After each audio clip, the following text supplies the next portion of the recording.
it's Butter. I'm here to talk about Hidden Blade because I saw it. Yeah! It's really good. And so of course I had to do a review about it. And I wanted to do a review also because I think people are kind of limited to what they can say on Twitter because, just short character limits. So I thought a video would be helpful. This is going to be a spoiler-free review because I went into the movie and I was spoiled a little bit, which was a pity. I tried my best to avoid it. I didn't watch videos on Twitter, even avoided the clips. But, I got spoiled on Weibo because they'd all seen it already and were eager to talk about it. And I mean, there were even some posts with spoilers of the title, so there was just no way to avoid it.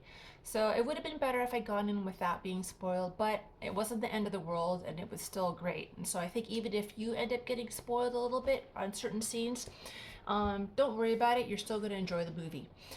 In saying that, this is going to be a spoiler-free review. However, I will do one spoiler, and I'll warn you right now what it is so that you can choose to close the video and come back to it later after you've seen the movie.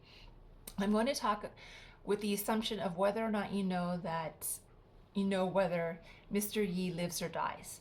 Okay, so if you don't want to know if he lives or dies, then go ahead and close the video now and then just come back later after you've seen the movie. If you don't care or you already know the answer to that, then just stay here with the video.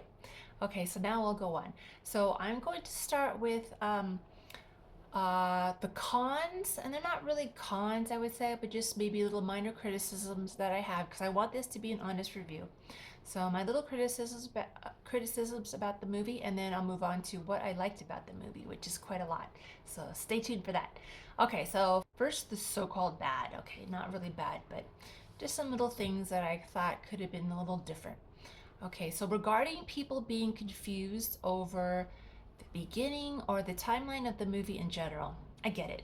Our jumps from scene to scene, and most ominously, he includes dates. Now, the inclusion of those dates adds stress to us because we're thinking, if he's making a point of stating the date, it must be something I should pay attention to or remember. There must be significance. And there is in a general keeping track of where we're at sense, but it's okay if you miss some or forget. It's not like in the wasted times where big jumps meant a lot to the story, like the plot completely started over in some places. Here, the time jumps are just a guide. So watch, but don't stress if you miss or can't remember the exact year. And same with the mention of people off screen, whom I assume are historical figures. It's probably great if you know who they're talking about, but if you don't, you can still get the gist of why they're being mentioned and how it affects the story, so it's okay. More important to pay attention to, in my opinion, are the jumps in scenes. And Chung-ar stacks the deck a bit here. And what I mean by that is the first 20 or 30 minutes, Chung-ar flashes a bunch of disconnected scenes. Some are only a few seconds and make no sense out of context. Okay, don't panic. They'll connect gradually through the movie. And it's kind of fun reaching those, oh, I see, light bulb moments. They're little rewards for the viewer. There is one scene that I personally think was unnecessary to include as a jump, and it only added to the initial confusion. I don't feel it's a big spoiler for anything, so I'll mention it here. Early in the movie, we're shown maybe 10 seconds of Mr. Yi and Mr. Wang looking over the bodies of dead soldiers on a beach. That's it. Then the scene changes. Later on in the movie, we're shown who those characters are and are shown who those soldiers are and how they got there, allowing us to connect it to the first scene of Mr. Yi and Mr. Wang on the beach. But I don't see how the story or we benefited from getting that glimpse at the beginning. It only added to an already big stack of random scenes that we were trying to sort through and understand. Chung-ar could have left out that 10-second snippet and simply shown the full scene later without affecting anything. Just my opinion. Another con involves the big fight scene, which I'll gush over later because it's actually really great. But I have to admit that I need to see the movie at least one more time to try to figure out some motivations there. I still have some big questions that I can't figure out on my own based on what I remember seeing and reading. And lastly, I have an acting con, and that involves the actress who plays Miss Fong, Mr. Yi's fiancée. When I saw this actress in clips from Lighter and the Princess Dress, I found her really interesting and refreshing. Part of it was due, I guess, to the setting or the setup. I have no idea. I just thought she seemed different. In Hidden Blade, she's gorgeous, but she's really only that. Miss Fong's hate, disdain, resentment looks just like her fear. And I didn't see any regret or hesitation or even a touch of uncertainty, but I felt the scene called for it. Yibo was left to act against a pretty but static actor. I think their scene together could have been more impactful if she'd shown more emotion. So we're lucky Yibo was able to work without her because he had a great scene there. Which leads me to all the good stuff, and there's plenty. The setup of Hidden Blade reminds me somewhat of my favorite movie, Alien. When I first saw Alien, the only actors I recognized were the guy who played the captain and Yaphet Kotto, I think because of a James Bond film. The way the movie unfolds and because of their celebrity status, I and the rest of the audience believed the movie was about one of them, probably the captain. The movie leads us to believe he's the main character and most likely to survive. But one by one, everyone drops off, and you discover it's actually about Ripley, played by a relatively unknown Sigourney Weaver. She's the character we need to follow. Well, something similar happens in Hidden Blade. Tony Leung's character, Mr. He, and by the way, Google shows me He, is pronounced He, yet Mr. Yi, Y-E, is pronounced Yi. So I don't know what's going on, but I already used He in my previous video about whether Mr. Yi lives or dies, so for consistency's sake, I'll stick with that pronunciation. Mr. He seems set up as the main character, right? He's the one in most of the scenes in the first half of the movie. We're following his actions for the most part and trying to figure out the plot of the story through him. But you know what?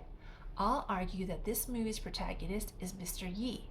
Yibo's character is initially a gun-toting goon in the background, but suddenly we're captivated by his actions and his behavior when we realize he's something more.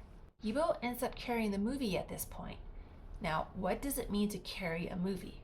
Simply, he's enough to hold our interest as the minutes pass.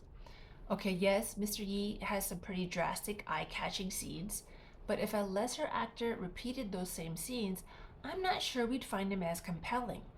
The reason is because of Yibo's ability to portray vulnerability. Out of the blue, we learn that this cold, shark-like enforcer is capable of being emotionally hurt, and that subverts our expectations for the character. It's a powerful storytelling technique, a personality trait that's the opposite of what we expect. A killer who is vulnerable, a bad guy who may be good. One of my favorite scenes of Mr. Yi is one of Miss Fong's poorest. Yibo is able to play off her regardless, and his little expressions, in particular his smile of frustration and pain, is absolutely captivating. That little smile made me go, wow, not because it made him handsome, but because it was a real reaction I could imagine myself making in the same situation. It's subtle, but it's so real. It's not what we expect of a stone-faced killer. And he reveals even more of himself when he learns of a surprise death. He doesn't immediately start crying and wailing, pouring out his grief. First, he's full of pure horror and disbelief. We can tell this is something he dreaded, and now that it's here, he can't handle it. He's so sick with horror and grief that he chokes on it. Now, when was the last time you saw an actor coughing from his grief? I don't think I've ever seen it, to be honest. Yet it's totally real. It's painfully real. This isn't a Hollywood reaction of grief. This is a genuine physical portrayal of it. And Yibo is so clever to include such a detail. It really impressed me. Another amazing little expression he made is during the infamous truck scene. I won't spoil it here, but I'll show a tiny glimpse of what I'm talking about that won't ruin anything for you. Here. This cruel, sadistic little smirk of a person who's enjoying another's pain. It's gross, and yet it's powerful, and it's small. This isn't a big, self-satisfied grin of a villain. This is an intimate taunting. It's a, you and I know this is awful, and I love it, kind of smile. And it gave me chills for how effective it was. I read a review that said his cruelty held a childish edge, and I agree with it. This was demented, yet in no way over the top. It's disgusting because it's a child's simple celebration of an evil act. My third favorite scene is a quiet discussion between he uh, Mr. Yi and a man he's taking orders from. We think we know where the conversation is going until Mr. Yi pulls out his cigarette and begins leading the topic in another direction. He draws the words out slowly, letting the meaning and importance of what he's saying drop like a series of bombs. There's so much tension in the way he smokes and the way he speaks that you can't help leaning forward in your chair, bracing for him to drop the final largest bomb. And when he does, it's so satisfying. Chang'e really strung that scene together really well. It couldn't have been effective without us hanging on to every word spoken by a character that we just saw act heinously. And that's purely due to Yibo. And I want to compliment Tony Leung and Yibo for their fight scene, even if I still have questions about it. The fight is fierce. It doesn't look staged or like they're pulling their punches, even though we know they are. It's solid. I was also relieved to see Yibo reacting differently to physically than how he reacted in being a hero. He had a couple of standard reactions to being hit in that series that I didn't see here in this fight scene, and I'm happy about that. It's not good to have a briefcase of reactions that you pull out to use over and over in every performance. Besides the awesome physicality of the fight, both actors were amazingly expressive. This wasn't a fight where the actors grimaced handsomely at each other while straining back and forth. No, they showed the ugly face of physical struggle. They puffed their cheeks out, they screwed their eyes tight, their lips were curled or compressed, which distorted their faces. Their expressions were those of men fighting for their lives. I believed it. They didn't care about looking good, they cared about making a fight scene that could steal people's breaths and make us grimace in shared pain. It was a really rough fight that I enjoyed because I couldn't tell who would win. And that's something I want to highlight too.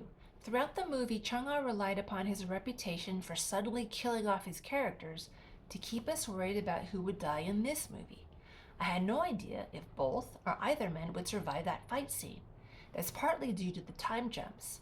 Someone we see alive at the end of the movie might not necessarily be alive because we could have seen a time jump to before they died. So for the last 20 or so minutes, I was in a constant state of suspense because there were plenty of moments and scenes that seemed perfect for a gunshot to the back of the head, or a sudden arrest, or a ghost from the past popping up and ruining everything. The war was over, but Chang'e didn't allow us relief, just like some of his characters weren't allowed to find it either. And I liked that. It was like a horror movie where a character kept opening doors, or the ending of The Departed when death comes out of nowhere in an elevator. Some other notes about Yibo's performance that I liked. I have no idea when he was speaking Shanghainese and when he was speaking Mandarin, but his Japanese sounded exactly like Japanese I've heard. His smoking, holy cow, for someone who doesn't smoke, he smokes sexily.